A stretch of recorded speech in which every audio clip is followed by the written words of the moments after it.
In Sumer, part of the ancient land of Mesopotamia, there was a famous city-state called Nippur. One day, a teacher in Nippur asked his students to start a journal about their lives and their country. This is the story of one student, Nisaba, and her journal. Okay, here we go. Nisaba's journal, entry 1. Teacher wants us to write about our lives. What is my life like here in Sumer? I think I'll tell the story of my people from the very beginning. My grandfather knows all about it. He says the first thing we Sumerians did was get really good at farming. My ancestors used to make their living by hunting wild animals for food. They were constantly on the move following the herds. As they traveled, they would also gather wild berries, nuts, and greens to eat. But they often didn't know where their next meal would come from. It was a hard way to live. Then they discovered they could plant and harvest a kind of wheat they found growing wild. And they also found out how to tame wild goats and sheep and raise them for food. Grandfather calls that domestication. It meant they didn't have to hunt for food anymore. They could grow it themselves. And so my ancestors stopped wandering and stayed here. They discovered that food grows better here than almost anywhere else. That's because we're in a river valley, right between two rivers, in fact. Mesopotamia actually means land between the rivers. One river is the Tigris, and the other is the Euphrates. My grandfather says it's easy to grow food in our valley because the soil here is so fertile. And he says that is because of the mountains up north. It snows a lot up there in the winter. When the snow melts, all that water runs down into the valley and into the rivers. Then the rivers rise over their banks and flood the valley, and they dump a lot of really good dirt on the land. It's great for growing food in. So now we eat really well. We grow barley and wheat, lots of beans and fresh vegetables, and fruits like melons, dates, apples, figs, and grapes. Our animals give us milk, cheese, and meat, and there are always plenty of fish in the rivers. When my ancestors first started farming here, their biggest problem was never knowing when a flood might come and wash away their crops. Even if the crops survived that, they might die in the summer when it's so hot and there's not enough water. But my people didn't give up. Instead, we actually invented a way to control the river. First, we learned how to build levees. Those are big piles of earth between the fields and the river. They're too tall for the river to get over, so they prevent the floods. Then we made gated ditches around the fields, and when the crops needed water in the summer, we would just open the gates and let some river water flow in.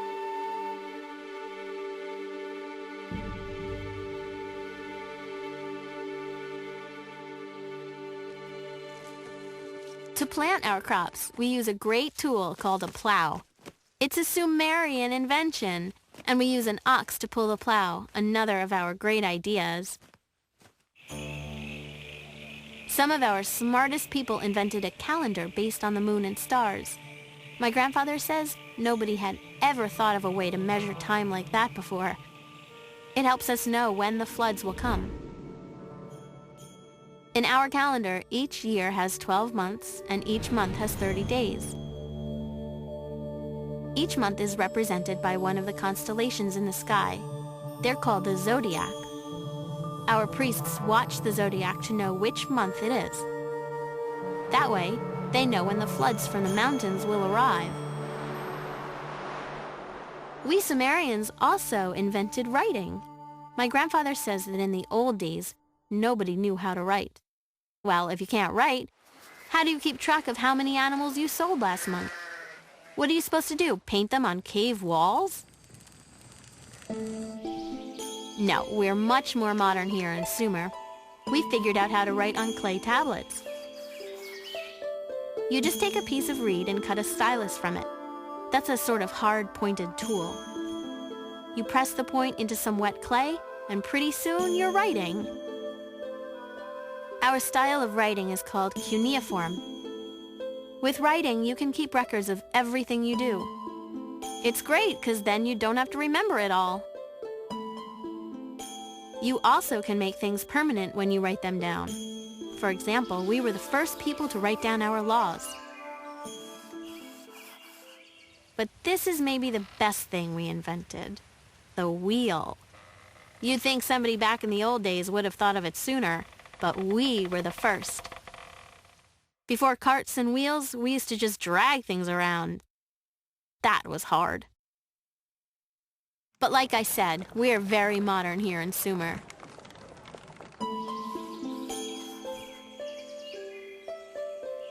My grandfather says that in the old days, most everybody had to work at farming the land. But not anymore. We Sumerians got so good at growing food, some people could quit farming and let others grow enough for everybody. Of course, you had to be neighbors for that to work. So people settled down close to each other in villages. And the villages grew into city-states. Each city-state has its own king, and each one is sacred to one of the gods. My city-state is called Nippur. It's on the banks of the Euphrates River, and it's the most holy city in all of Sumer. Nippur is sacred to the god Enlil, our greatest god. His temple, the ziggurat, is right in the middle of the city. Our ziggurat is named Eduranki, which means the house binding heaven and earth. The ziggurat is a huge square building, sort of like a pyramid. It's made of several layers, or stories. As you go higher up, each story is smaller than the one below. The very top story is the temple, where the god lives. Around the ziggurat are houses where the wealthy people live, like priests and merchants, for instance. They live in two-story houses. Further away from the temple are one-story houses where shopkeepers and craftspeople live. And beyond them live the farmers and fishermen. All the land outside the city belongs to the city-state, too, but most people live inside the city walls. We are very good at making bricks out of mud. That's a good thing because there's a lot of mud here. We gather a bunch of mud, pat it into square molds, and bake the mud bricks in the sun until they're dry. We use them to make all of our buildings. Here's my house. My family lives in one of the two-story houses close to the ziggurat. That's because my dad works for the king. My mom runs the house. Our slaves do the actual work, but my mom supervises them. They prepare meals, keep the house clean, and do other household chores. Mother also weaves beautiful cloth to make clothing. Her cloth is made of fine wool from our own sheep. She sells a lot of it to the traders' caravans. My younger sisters help my mom spin yarn and weave cloth. But I begged my dad to send me to tablet school. I'm learning to write so I can be a scribe. It's a really important job. There are a lot of other jobs in Sumer, like being a potter or a fisherman. Some people grind grain into flour and brew beer. Some are traders, and some just play music. Hey, that wouldn't be so bad. But it would be bad to be a slave. Some slaves were captured in war, and others became slaves because they owed money. They have to work for 3 years, often in the grain fields, and then they are set free. Besides the king and his family, the people with the highest positions are the priests. They care for the gods and make sure they're happy. That reminds me, I should write something about our religion. It plays a big part in our lives. We believe in 7 great gods of the earth, sky, sun, moon, salt water, fresh water, and wind. My city, Nippur, is protected by the god Enlil, the god of wind. We believe he lives in his temple on top of the ziggurat. We spend a lot of time praying to our gods. A lot of people even make a little statue of themselves praying and leave it in the temple. The statues keep on praying while the people go about their daily chores. Our priests hold ceremonies to honor the gods and offer them food twice each day. My older brother Shulgi is a priest in the ziggurat. Only priests are allowed inside. Shulgi reminds me of that every chance he gets. We believe the gods own the land and everything on it. So we give the gods everything we grow. Then the priests share it with all the people. They make sure everyone gets enough. Each city-state in Sumer has a king called an Ensi. We believe he was chosen by the gods to rule us, and that it was the gods who gave us our laws. Our king makes judgments when people have arguments. He's in charge of all our trade with other cities. He decides who gets to farm our fields. And he makes sure the gods' temples are in good repair and that all the right offerings are made. He's got a whole lot to do. So obviously, he needs other people to help him do it.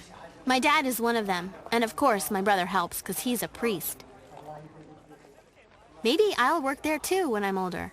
Scribes keep records on clay tablets of everything that happens each year. The king and the priests all work in the ziggurat. It's full of offices and workrooms and storage spaces. To support the king and the priests, our people pay taxes throughout the year. Usually it's something like a couple of sheep or bags of grain. But there are taxes on almost everything. We get taxed on the livestock we own and on the fish we catch. We even get taxed on our funerals. In our city, every man who is head of a household has to pay a tax called the burden. It's not the usual kind of tax. It's time, not goods. The men have to spend time working for the government, doing things that help or protect the city. For example, my uncle helped to harvest the barley crop. Other men have to go dig out the irrigation ditches to keep them clear. Our neighbor sent one of his slaves to do his work. My dad says you're not supposed to, but people do it if they can afford it. All the taxes go to the king. They pay for our army, which is pretty expensive, and also for repairs and improvements to our city. My grandfather always says, there are priests and there are kings, but the tax man is the one you should be afraid of. Well, that's my journal entry for today. I think it's a pretty good picture of who we Sumerians are and how we live.